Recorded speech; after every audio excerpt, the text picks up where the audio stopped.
I saw a number of people that were like praising Modern Horizons 2 or Modern Horizon 2's restraint, but we'll see how much restraint it's looking like now. This week was apparently the powerful cards week. Like, I haven't gone through all the cards yet. Like, some of them people are like, oh my god, they reprinted Flame Rift. And I'm like, yo, if you were just on the red aggro train, that is not anywhere near the exciting stuff. Well, on that topic, what about Rigavon Nimble Pilferer, the red legendary 2-1 monkey pirate? And it's like, okay, red for a legendary 2-1 monkey pirate. Already I'm interested in, right? Like, it's no drawback, and it's got good types, right? I mean, monkeys, whatever, but like pirate is a good type, and it's a legend. Obviously, that can be a drawback, but it can be upside. But wait, there's more. When Ragavan Nimble Pilfer deals combat damage to a player, create a treasure token. That's awesome. Then it's like a bird of paradise, right? Oh, wait. You should keep reading. And exile the top card of that player's library until end of turn you may cast that card. What? Yeah. So, like, this guy hits you, you get a Lotus Petal, and you can play their top card for the turn? Let me just spin you a little tale. This is what I was thinking about Ragavan, Nimble Pilferer. By the way, you didn't finish reading the card, but we can get back to that. And keep in mind, you can't play land off their deck, just so you know. It is just cast. Yeah. But yeah, you want to save the last bit for... I mean, okay, let me just say it right now, and then we'll get back to my little story. Dash, 1 in a red. So you can actually just play this for 2 mana, sneak in there, hit him for 2, get yourself a treasure token, and who knows, maybe even play the top card of their deck, particularly if you're playing a powerful format where cards cost 1 a lot. Yeah. Since then you could, just play the 1-cost card with the treasure you just made. So here's a situation. You're like, all right, I'm going to go first turn Ragavan, Nimble Pilferer. They're going to go first turn Hallowed Fountain, tapped, obviously. Right? So I'm like, okay. I love that you're talking about Hallowed Fountain. Okay, yeah, it's tapped. Right? It's not even Tundra. This is obviously a legacy staple, but keep going. So then I swing in. This is a Modern Horizons 2 card. I swing in, tag them, make myself a treasure, look at the top card of my library, kind of laugh to myself, play one of my fetch lands. Of that player's library. Oh, that player's library, yeah. I look at it, because they just played, not Taiga, they played Hallowed Mountain. Kind of laugh to myself. So you exile it. Yeah, play my fetch land and cast their Teferi. That's what I think this card is going to do. This card is ridiculous. It's like double Ophidian for 1 mana dealing 2 damage. Like, one of the cards you draw with the Ophidian is always a Lotus Petal, right? That's not bad. You got 2. And the other one is one that's not in your deck, and you have to play it this turn. So it's not like that's as good as a card. Yeah, but this is a red card that costs 1, not a blue card that costs 3 that, doesn't deal any damage. I think this card is in the running for best offensive red 1-drop of all time. Card seems amazing. Like, fantastic. And, I mean, this is coming from the world's loudest Monastery Swiftspear apologist. Yep. And when you see this guy is kind of like, I mean, he hits hard, but he's definitely got a lot of Deathrite Shaman in him for a Goblin Guide, if you know what I mean. Yeah, it's so interesting, right? Like, is there a degree to which Ragavan changes how decks are built, right? Like, is the existence of a card like this change? Like, oh, well, I need to have more kill cards? Like, maybe not, right? No. If it changes the landscape so that more people are playing 1-drops, this is like, this is like a pretty must-kill 1-drop, right? Like, that's very different than what we see in Modern in general, right? Oh, yeah. I mean, like, this is a hard card to just not kill. Like, a lot of 1-drops, you're like, okay, I guess I'm going to take 2 or 3 a turn, right? But, like, this is a really hard card to not react to. Yeah, I mean, the fact that the treasures are coming up, which are going to help Ragavan cast your stuff, and presumably all the stuff, and you think all the stuff in your deck is good, that's why you played those cards.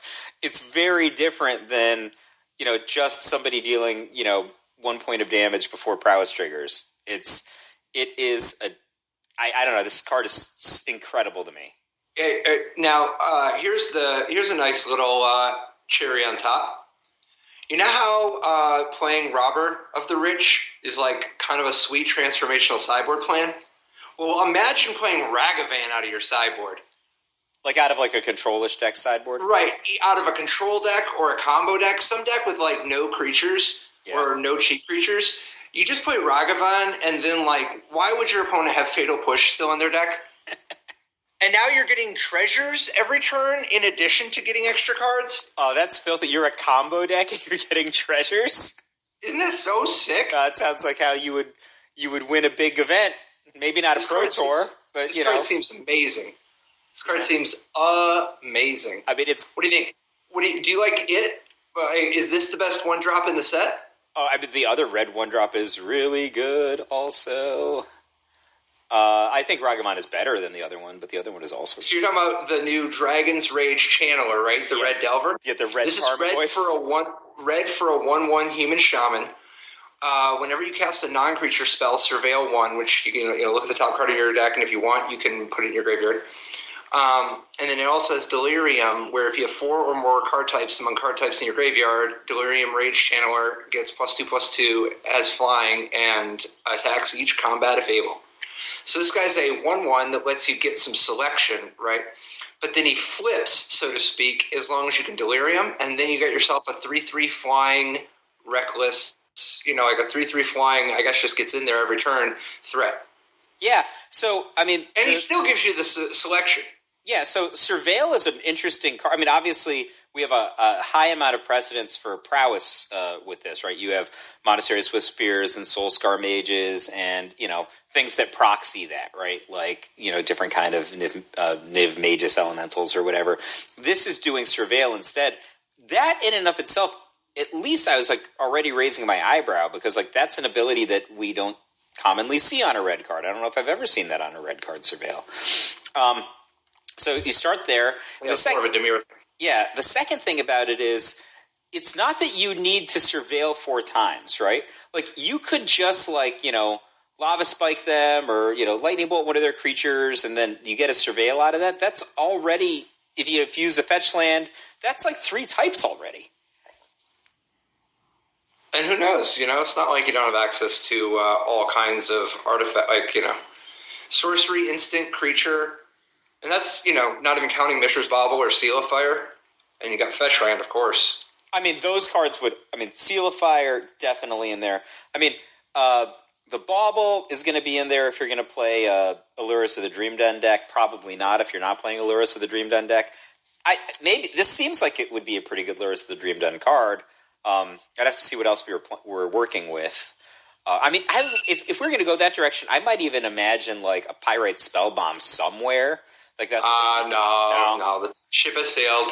All right, slow. I imagined it and I unimagined it. Sorry. But for sure, we're going Seal of Fire. For sure, we're going to have all kinds of Skewer the Critics, Lightning Bolts, Lava Darts. Lava Darts puts lands in the graveyard also, as well as instant. So, what do you think? Do you like these 2 red 1-drops better or the green 1-drop? The Ignoble Hierarch. Oh my god, that card is also awesome. So Ignoble Hierarch is it's a lot like Noble Hierarch, except it's a little bit less noble.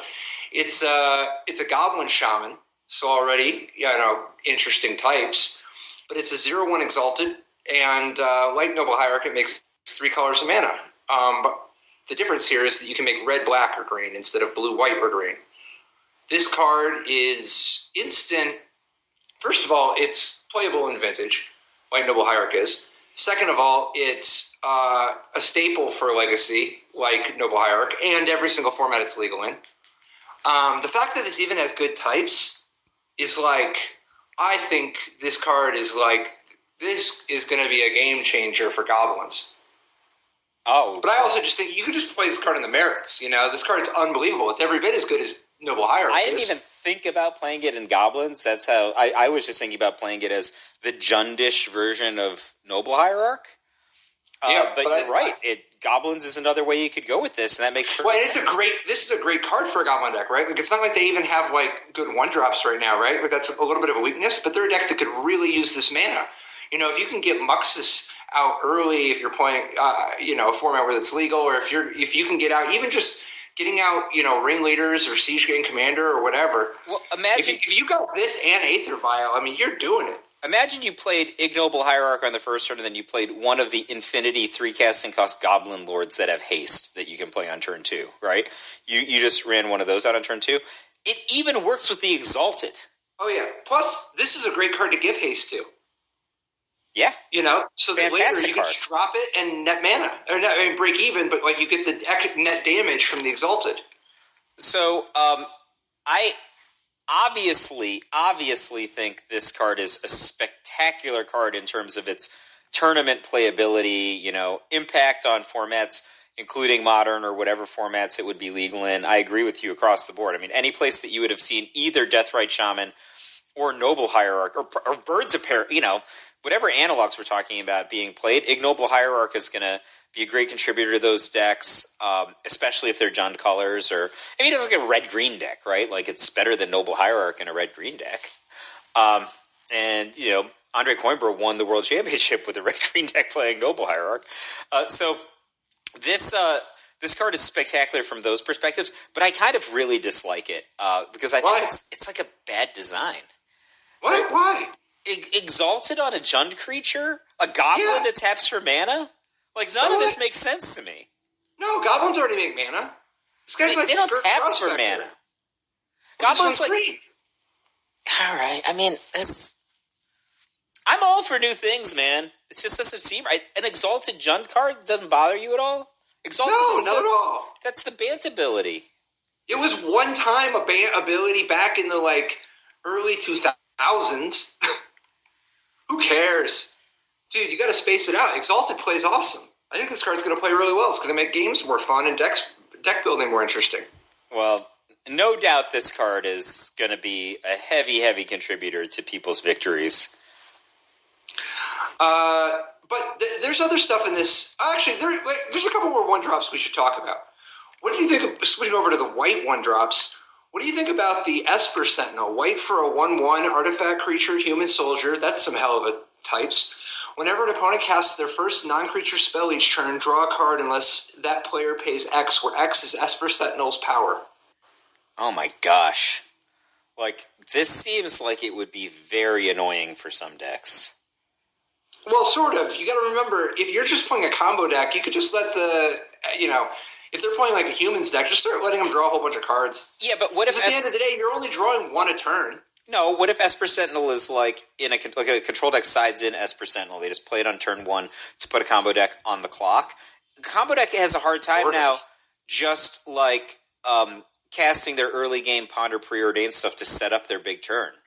Because that becomes annoying. See, I think what you need is a way to pump this guy. Imagine if you're playing this guy and then you're playing either a human deck or a soldier deck or an affinity deck, right? Because if you put a cranial plating on this, now you're doing something. Oh, wow. I mean, a cranial plating on this is stuff. I mean, anyway, there's multiple white creatures that would, I think, maybe cause us to reimagine affinity as a white deck instead of as a red deck. I think Esper Sentinel is a very good example of that. And, it could even be a Boros affinity deck. But, it works with humans, too. There's plenty of human lords, It's not like those decks are just too long on 1-drops. They got too many 2-drops, but they got, they could afford to pick up a 1-drop.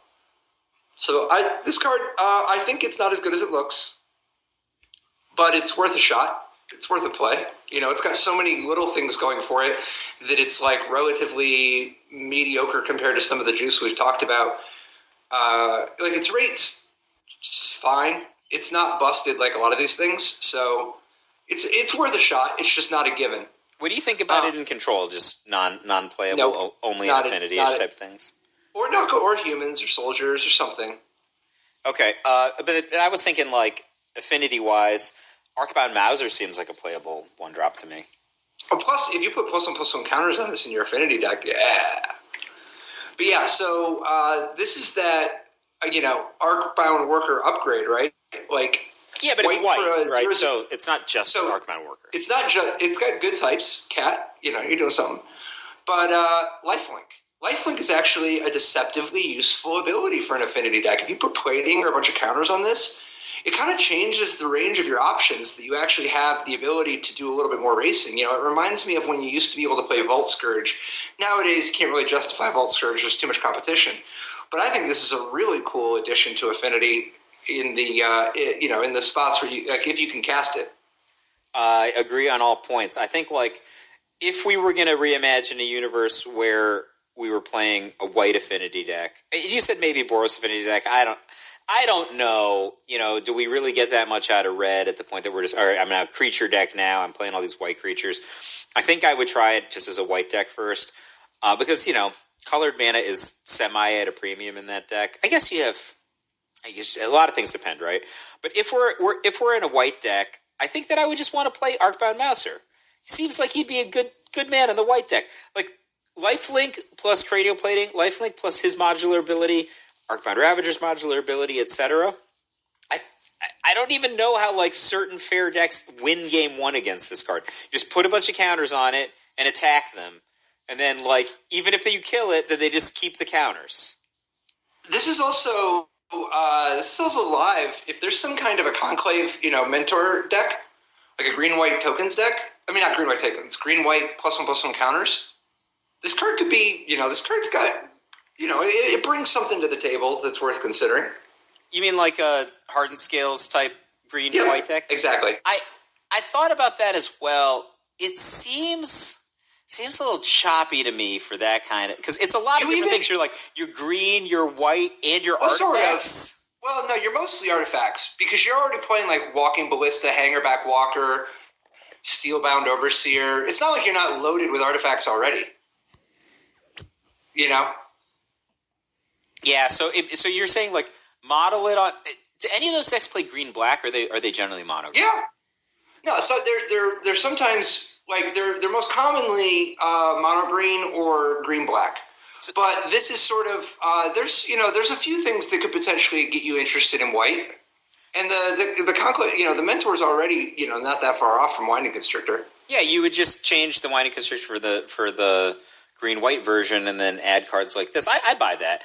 Just as long as there's a viable green-black version that we can pivot into green-white, I think that makes sense. Yep. So the 1-drops, though, are not the only thing going on in this set, although they are a thing going on. One of the big talks that has everybody all up in a tizzy is the, like we talked about Grief last week, the 3/2 menace that makes sure upon a discard a card that, basically unmask that you can, like the ephemerate. Insane ephemerate combo you talked about last week, yeah. Right, so, dude, and we already talked about Subtlety, but man, what about Solitude? Solitude is the new white one. It's 3 white for a 3/2 flash lifelink elemental incarnation. When Solitude enters the battlefield, exile up to one other target creature. That creature's controller gains life equal to its power. So, optional Swords to Plowshares. And then it has Evoke, exile a white card from your hand. Wow. So, flash, lifelink. You can flash this at Evoke speed by exiling, so that just makes it an instant speed potential kind of removal thing. With no mana. Yeah. Which, that could be really big, in particular if you're playing as somebody who does something like, for instance, plays Become Immense or Death Shadow. Oh, wow, right? Yeah. It's awesome also. Like, I think I'd rather just Solitude them on the first turn than get pinged by Ragavan too many times. Right? I think I'd just do it. Like, yeah, you would Force a Will it. Yeah. Why not? For sure. Same sort of a thing. Yeah, this card's awesome. This card's spectacular. It's I like it a lot, and I also just think that you're gonna win some games with it as a 3/2 flash lifelink. I also just think that Elemental is that's like, oh my god, the fact that Elementals, they were already a thing, but the fact that they suddenly just have this powerful form of interaction on the menu, that's really interesting. Do you think that there's a possibility that people just play like the Elemental engine from back in what set was that? Lorwyn? Yeah, Well, they already do. Like there's already elemental decks ever since Skelemental Lightning or whatever. Oh yeah, I like that guy. Lightning Skelemental. There's been a humans variant that instead of humans is elementals, and I think Solitude is like a powerful addition to that strategy. Did we talk about Subtlety? I actually don't remember talking about Subtlety. Okay, so Subtlety is the 2/2 3/3 flying flash. And then when Subtlety enters the battle, yeah, we did. You didn't like it. Yeah, I think I like it. Oh, okay, good. You didn't like it last week, but I'm glad you've come around. I like it.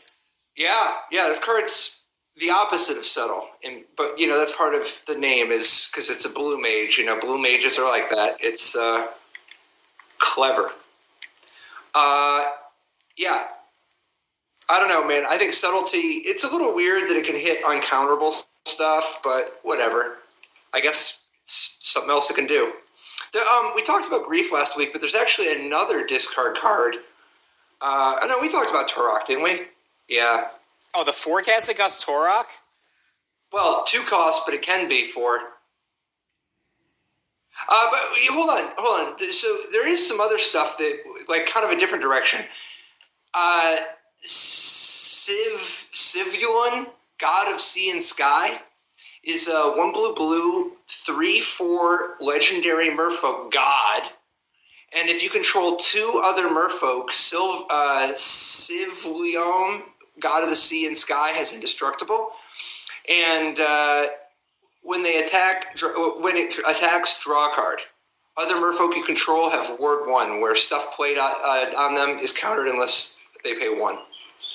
So, man, what do you think? So, first of all, a 3/4 for 3. Not enough, but that's like an efficient distribution of stats, right? I think that you don't kick him out of the island for being 3/4 for 3. You keep like if you have a 3/4 for 3 that attacks to draw a card, not even has to hit, just attacks. Already, you're interested, right? Yeah. I mean, I think this card is very good. Oh yeah. Like you play this in a deck with Aether Vial, like. What's the problem? It seems spectacular to me. Look, are you always going to have? Too. You know what else is sweet? If you don't have 2 other merfolk in play and you vial 1 down when somebody's trying to kill Sivulun, God of Sea and Sky, with their point removal. Just kidding. He's indestructible. Oh yeah. Or if somebody tries to kill your Lord of Atlantis and you vial this down. I mean, you just got all kinds of play. This card's quite strong and. Wait, so if somebody like taps out to Terror, I'm just saying Terror, right? Dreadbore or whatever, your Lord of Atlantis, you can vial this guy down, he gains ward 1, and then they have to be able to pay for it on the spot? Actually, you know what though? It won't trigger. It'll be too late. So you can't do it that way because it's a triggered ability. So it triggers when the permanent becomes the target of a spell or ability an opponent controls. So you have to do it in response to the thing. Like, it would work against Ravenous Chupacabra, because, like, in response to the Chupacabra, although it wouldn't work that well, because they would Chupacabra this guy. But, so that portion is less exciting, but there are still many things that could be done that are sweet. Yeah. And at the end of the day, we're talking about a 3/4 for 3 with all kinds of upside. Yeah, and he's a merfolk. He's probably like a 5/6 in reality. Like, every creature who's not him in the deck is a crusade, right? Yep. I guess there's some crusade, like 80% crusades, 4 draw cards. That's like their deck right now. What do you think of the reprint to Modern of Imperial Recruiter? Imperial Recruiter has had so many interesting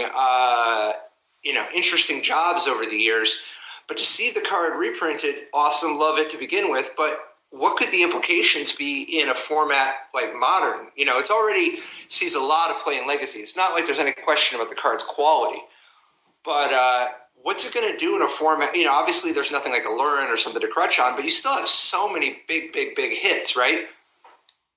I don't know. Like, to me, like, Imperial Recruiter is unattractive from casting cost and size and power. Its ability to be broken is predicated on being part of these engines that either don't care that it has terrible power to toughness ratio to casting cost, or don't care about its casting cost at all. Like you were talking about Allurin, for example. I mean, at the end of the day, this is kind of a Goblin Matron, though, right? Like, Goblin Matron sees play, and it's the same sort of a thing. And it's not like, I mean, you say Goblin is good type, and I say Human is good type. And then you say, well, Goblin Matron goes and gets any Goblin. And I say, well, there are a lot more creatures with power 2 or less than there are Goblins. Yeah. This is a better Goblin Matron. And that's to say nothing of playing it, alongside, but that's a story for another day. So you're kind of cool on this one, huh? Oh, I think this card is good. Don't get me wrong. I'm saying, like, I think that its ability to perform in other formats is they just have different engines that he can kind of Lego into. But we haven't had the opportunity to try him in Modern, so I don't know where I'd put him. Right? Like, there's no Allurin in Modern. Right. But, like, even in Legacy, he sees play in decks with, like, Painter's Servant, Grindstone, and Magus of the Moon, and, all that kind of stuff. And then other times it's shown up with, like, in a Survival of the Fittest deck. Yeah, I think of this as a survival. Like, weren't you playing, like, a combo survival deck, like, way long ago before they banned Survival of the Fittest in the Dawn Ages? Yeah. Yep, but, so, I don't know. I think this card's it's gonna find some homes. It's just too powerful. It's not broken necessarily, but it's too powerful to not find homes.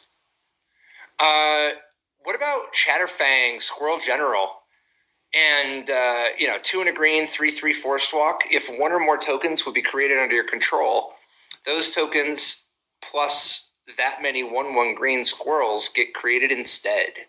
And then it has black, sacrifice X squirrels. Target creature gets +X, -X until end of turn. I mean, like, this card, you just got to kill it on sight, right? If it's in a properly constructed deck, like, you can't let somebody, like, untap twice with Chatterfang in play, I think. You will have a lot of squirrels and other tokens that you're dealing with. Like, this turns all kinds of mediocre cards into exorbitant amounts of power and toughness and blocking ability. And he's got Forest Walk. He's like a 3/3 for 3, which, as we all know, is the best casting cost to power and toughness ratio. I think this card is sweet. I think that despite additional support from Squirrel Sovereign, which is the 1 and a green 2/2 Squirrel Noble, other squirrels you control get ++1, and the new green Cruise Santham, Sylvan Anthem, which is the green creatures you control get +1/+1, and whenever a green creature enters the battlefield under your control, scry 1. Despite these new tools, I'm not overly I mean, yeah, I guess there's even Squirrel Mob to help support the Squirrel Tribe, but we'll see. I'm open to the possibility, but I'm not overly optimistic on this one. I don't want to just gloss over Sylvan Anthem either. Like, this card seems like it's like 25 years in coming. Like, why did it take us until 2021 to get a crusade for the creature color? Had to pick the spot. Now that there's Counterspell. So I don't know. I think it's possible. It's a fine card. It's just not. It's not like Chatterfang Squirrel General is like efficiently distributed, right? Like, this is a pretty inefficiently distributed compared to how much power it has. Yeah, I don't really want to play that card. I just think that you have to kill it on sight or you're going to lose tokens. It is a high value target, that is to be sure. There's some, we mentioned the Imperial Recruiter, but there's some other reprints that kind of raise an eyebrow. What do you think of Upheaval? Return all permanents to their owner's hands. Not just lands, but all not just non-land, but actually all permanents. I mean, Upheaval it was so powerful when it was in Standard. I don't know. Actually, is this the kind of card that can be really effective against, like, either make with or against decks that are deploying a lot of land, right? Like, if you had a Primeval Titan, for example, and you got to Upheaval faster, you would just recover faster, maybe, like, because of the construction of your deck. But it's also really good against people who have Primeval Titans in the wrong spot, right? Like, you make them pick up all these extra cards that they thought out. I kind of like it in both those spots. It's pretty good with suspend cards. Speaking of suspend cards, I'm actually not that excited about Upheaval, even though it was like one of the best cards in Standard. Gaia's Will, Patrick? Yawgmoth's Will for value, dude. I thought of you as soon as I saw this card. I remember that Yawgmoth's Will deck you played all the way back in Saga Block. This is Yawgmoth's Will, basically, except it's green. And then instead of paying 2 and a black to cast it, you pay just a single green, but then you wait 4 turns, assuming you actually wait. Yeah, I mean, assuming you don't cheat it, right? But it's just Yawgmoth's Will once it goes off. Right. This card is going to be really good, I think, with, like... I mean, if you're going to play value with, like, Baubles, I think those are cards that people already want to play. Do you think this is more going to just be played for kind of dirty storm tricks, or do you think it's going to be more value? By the way, just to be clear, this is a slightly cleaned up Yawgmoth's Will, but it doesn't really matter. Under the hood, it is slightly different because, like, if a card would put in your graveyard from anywhere, exile it instead of just when you're casting it, you know. Wow. Like it, you know, and it works for your whole graveyard, not just, like, takes a picture. But functionally, it's got a Yawgmoth's Will. For honest players, this is the same as Yawgmoth's Will. Even for dishonest players, this is basically just Yawgmoth's Will. I don't know. I think this card is just so spectacularly powerful. Got to figure out a way to do it. I don't know what that way is yet because I've never tried to plan for Yawgmoth's Will 4 turns in advance before. I bet it's going to involve cheating the suspend like all the other ones. Yeah, I was thinking about the same thing. It's like one of those TikTok videos. It's just like, tell me you have a Yawgmoth's Will, but didn't pay any mana for it. Yeah. Yep. Speaking of filth, what do you think about Calibrated Blast? Okay. Talk to me about Calibrated Blast. Calibrated Blast is 2 and an R for an instant. They've now 2 and an R and an instant. Mm-hmm. Reveal cards from the top of your library until you reveal a non-land card. Sounds like a Erratic Explosion so far. Yeah. Reveal a card on the bottom of your library in a random order. When you reveal a non-land card this way, Calibrated Blast deals damage equal to that card's mana value to any target. So it's in an instant Erratic Explosion for 2R. But wait, there's more. Flashback 3RR. So one of the limitations on Erratic Explosion back in the day was just getting a card that was expensive enough to kill somebody, right? So people typically did stuff with like Draco, which was, call it 16 damage, but you'd still need to get the last few damage in somehow. With this, there's all kinds of cards that are like in the neighborhood of 10 that you could do. I mean, if you're going to Emrakul them or whatever, you can do that. But then it has like a built-in way to finish the game. Yeah. Yeah, plus, I mean, there's some other things you can do with expensive cards to really capitalize on the flashback. Like, imagine you have some way to just mill your deck, right? Then you end up with the only cards left in your deck are a couple of cards that cost like 10 or 11 or 12 or whatever. You know, some sort of Progenitus Blightsteel Colossus type, right? Yeah. And then, but in the course of flipping your deck, you have all these Calibrated Blasts in your graveyard. And that, you know, let's set aside the fact that you might have just already drained your opponent for 12, right? Oh, just no. 3 at a time.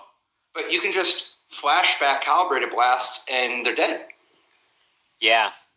That's spectacular. Yeah, this card seems great. I bet it'll see play. It's obviously a very, very niche card. You don't just throw this in your deck. No. This but is like if this is what you're looking for, this is a great this. This is the final domino. It's not like a box of dominoes. Tell me about Obsidian Charmaw. So this one's a pretty sweet form of interaction. It's 3 red for a 4/4 flying dragon. Already, not so good. But it does have, with this spell, costs 1 less for each land your opponent controls that could produce colorless. That's interesting. And then when it enters the battlefield, destroy target non-basic land an opponent controls. So if you just have to pay 5, and you just have a 4/4 flyer that kills a non-basic land, that would see play in some standard formats, but it wouldn't be that good these days. I don't think that's really hitting.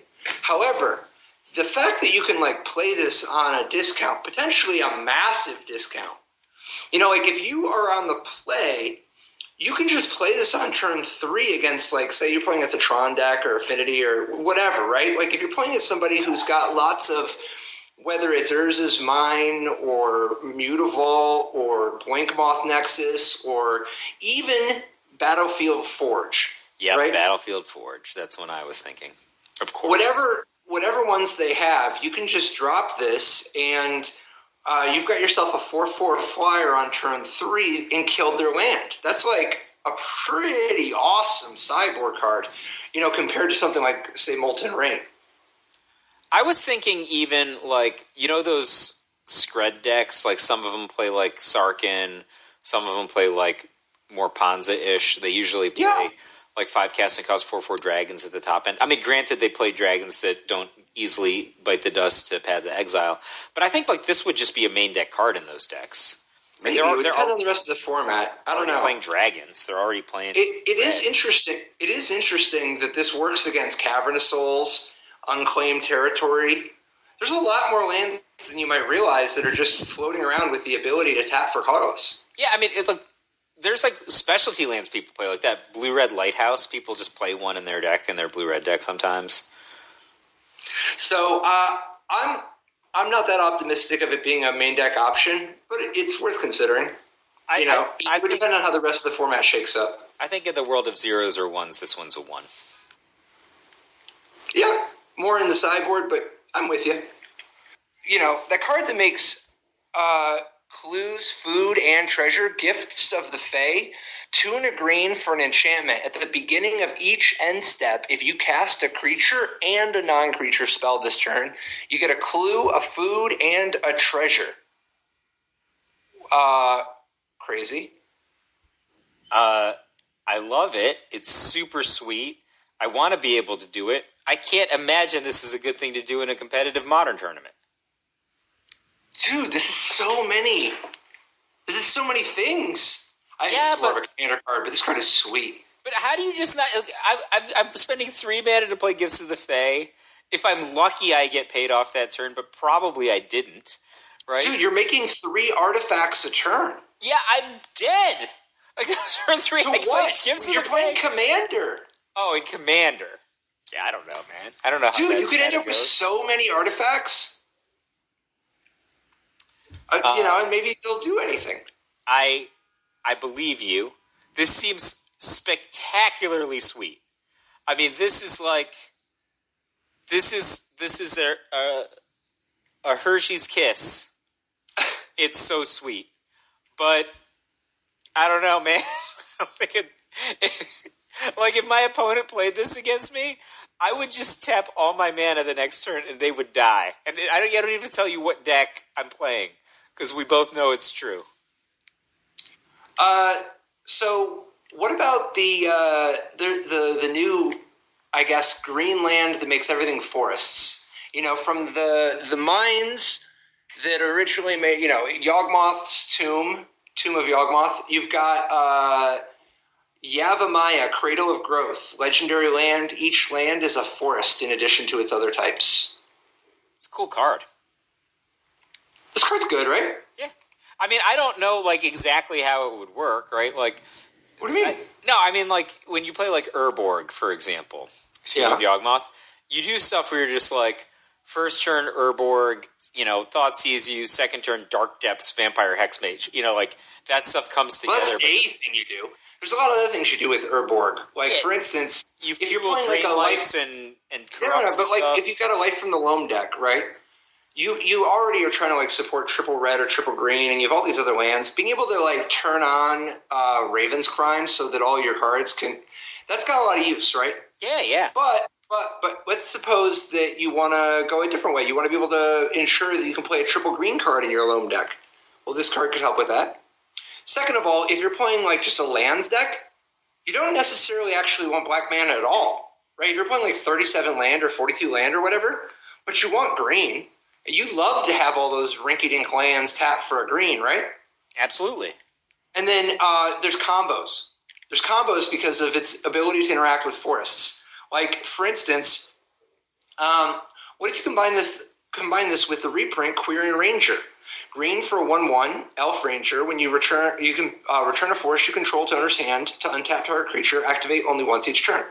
So if you have a Queering Ranger in play, which has good types, you can blink one of your lands. Like if you have a creature land or anything and they try to destroy it, being able to blink your lands, and in fact, you don't even just have to blink it in response to something. You could blink a land in order to get its ability twice, or you could blink a land in order to get an extra mana out of it.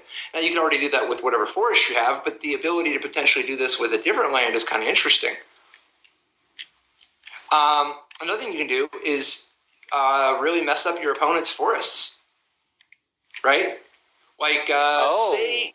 Yeah, because all their land counters as forests. Defeat or whatever. So to begin with, there's stuff like, if you can destroy whatever, anything that destroys forests or has forest walk. But there's also forest walk. That squirrel guy has forest walk. Yeah. But there's also just anything that turns forests into, like, for instance, there's the card that makes every forest into a 1/1. Everything's a forest saproing. And so if you make everything if every forest is a saproing and you make every land a forest, then you can play one of the cards that gives every creature -1/-1, and now your opponent's locked out. Forever. I mean, kind of you are too, but at least you have a thing, Well, maybe you had a Crusade. Nice. Yeah, they gave Green a Crusade. Always thinking. So yeah, I don't know, man. Like, I think this card will see plenty of play. Yeah, I agree. I think that it is a powerful ability, and it's like no cost, right? It's basically free. Well, sort of. You can't fetch it up or whatever, and it is a legend. I agree on both factual counts, and still, I think it is very low in cost. So here's a really weird card. Disapprove. 1 and a blue enchantment with flash, which is interesting. When Disapprove enters the battlefield, draw a card. Creatures lose all abilities. And at the beginning of the next end step, sacrifice Disapprove. It seems kind of cool to me. Yeah, but it's very unusual, right? Yeah, like everything about it is weird, right? So it acts kind of like an instant. Well, it definitely is an instant. Like, in particular, if your opponent plays a creature with an enters the battlefield,